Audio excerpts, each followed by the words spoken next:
বিরোধিতা করছে, হাসিনার বিরুদ্ধে যেভাবে অ্যাকশনে কথা হচ্ছে, এখনো হাসিনার কথা বললে যদি আপনাদের জ্বলে, আপনি চলে যান না, দিল্লিতে যান, এখনো হাসিনারে ভুলতে পারেন না। কি করে সেই দেশটার জন্য এই কথাগুলি জাতিকে বলতে হবে, ইমানের দাবি। নতুন করে হাসিনার মতো কোন হাসিনা বাংলায় যেন তৈরি হতে না পারে। সৌদি আরবের টাকায় ফাহাদ ইবনে আব্দুল আজিজ রহমতুল্লাহর স্মরণে 560টা মডেল মসজিদ এসেছে।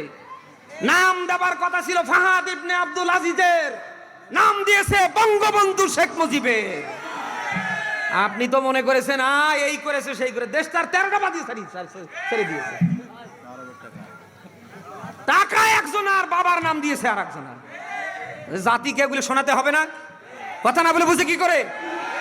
18 মাসে তারা মেট্রো রেলের আয় দেখিয়েছে সর্বোচ্চ 20 কোটি। আর এই অন্তর্বর্তীকালীন সরকার ক্ষমতায় আসার পরে তাও 2-3টা স্টেশন বাদ দিয়ে, তার ভেতরে 2-3 দিন ছুটি, তারা 18 দিনে আয় দেখিয়েছে 20 কোটির ওপরে। আপনি টের পাচ্ছেন? এখনো যদি সেই হাসিনার কথা বললে আপনার গা জ্বলে, আপনি মনে করেন না, তাহলে তো আপনি তো ওদেরও দোষর।